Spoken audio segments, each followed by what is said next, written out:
Beaver airs over the radio, "We have them at gunpoint." And here is the key moment. You can see Beaver forcefully push the teenager to the ground, hitting his head several times. Oh, you hit my face! Welcome back to We the People University. My name is Abiyah Israel, former police officer and former sheriff's deputy. Hey guys, do me a favor, hit that like and subscribe button if you haven't done so already. Help the video circulate and get around YouTube so we can continue to expose these tyrants as we get these videos. Today we're taking a look at the Columbus Police Department located in Ohio. And again, it may not be anything that shocks you. What can actually shock us now, right? Nothing. I'm sure you guys can see by now that this is a sport that police participate in, and it doesn't just happen to one community, it happens to everyone. We're seeing it more and more and more and more. And when you look at some teenagers who are being stopped for crossing the street, or a cop conducting a traffic stop on teenagers because they crossed the street, this is just because they wanted to. This is a sport. Let's get out and let's see how many we can arrest. Let's see how many people we can harass. And this is policing. Exactly what we're about to watch in this video. Stay tuned to the end, because at the end of the video, I won't lie, it won't be a shocker, because I don't think we can watch anything in these videos now that actually shocks us. But exposure does need to be there. We are learning new details about two separate incidents that led to the firing of two Columbus police officers. One involves a sexual encounter in a supermarket. We will tell you more about that in just a moment. But we begin with newly released body camera video of the violent arrest of a teenager, which led to the other officer losing his job. NBC4's Anna Hoffman is here to walk us through that video. Anna, you got some answers from Chief Elaine Bryant. I did, Carrie. The first incident we're going to show you happened on February 19th. It involves now former officer Donovan Beaver and a 14-year-old boy. Chief Elaine Bryant says this happened in the Linden area. She says Beaver and his partner decided to make a traffic stop on teenagers walking across the street. I will show you body camera video from this incident in just a moment. I will warn you, it is graphic. The chief walked me through this video step by step. I asked her how these incidents make her feel. She says it's troubling. It angers me.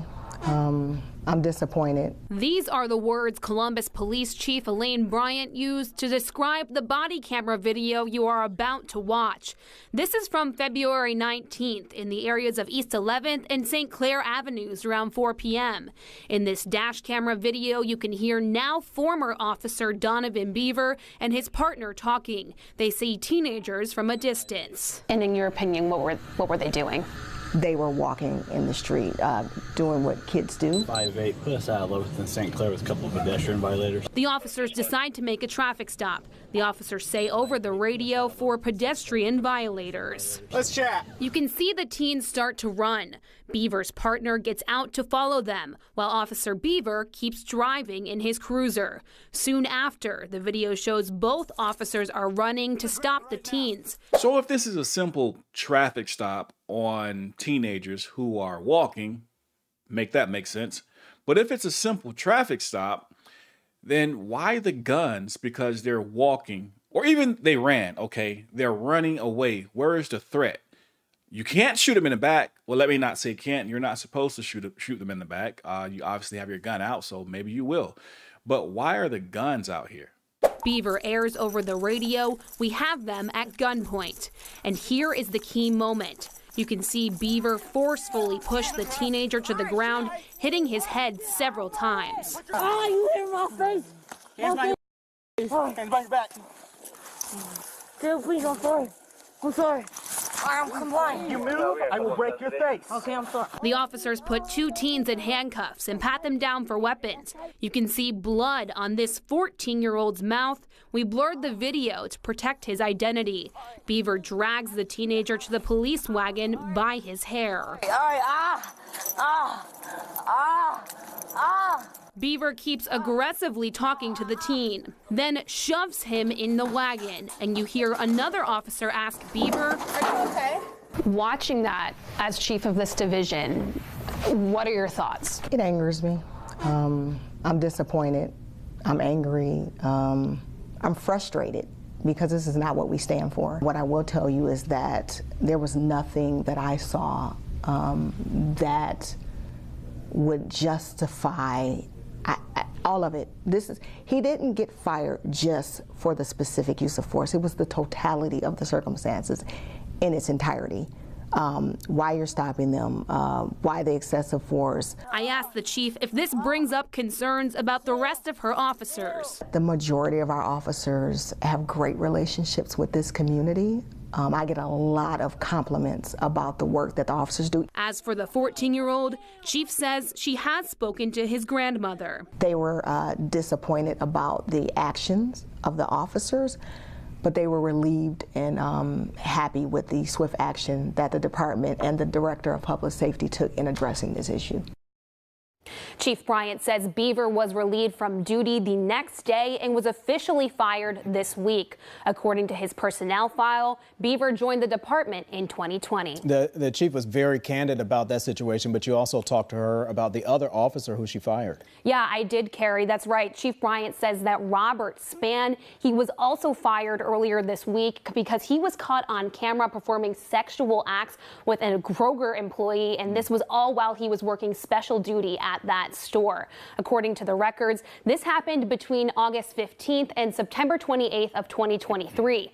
Police have not specified which Kroger where this happened. Chief Bryant says a complaint was filed with the Inspector General's office in October. According to documents, the act was consensual. The chief says the Inspector General turned that case back over to the division. Following disciplinary hearings, the chief and director of public safety decided Spann should be fired. Does this worry you that people seeing this will be concerned about the professionalism of your officers? I don't want them to be concerned. With any agency, when you have 2,000 plus employees, there's going to be a couple of people that may do things that are not best for the agency or that may exceed even to criminal conduct. But the majority of our officers are out here doing some phenomenal work, have great relationships with our community. Spann was fired earlier this week, and Carrie, Chief Bryant talked to me about the division's code of ethics. She says it's very important that these officers are behaving with the proper manner that does not hinder their personal integrity or the integrity of the agency. And this is policing in America. That last clip of the guy being fired for having sexual relations with employee at a store, believe me, and I talk about this in my book, that happens a lot more than you guys actually know. This is not a stretch. It's not me just making it bigger than what it is. Inside of the police department, that is a very, very big and culture that's out of control. Not surprised by what we're seeing. I don't really have a lot to say about this video. I just wanted to share it because it needs to be exposed. Kudos to the chief for firing these guys, but I also think charges should have been brought against them because this was an assault, an unnecessary assault on teenagers, kids, children, 14-year-olds.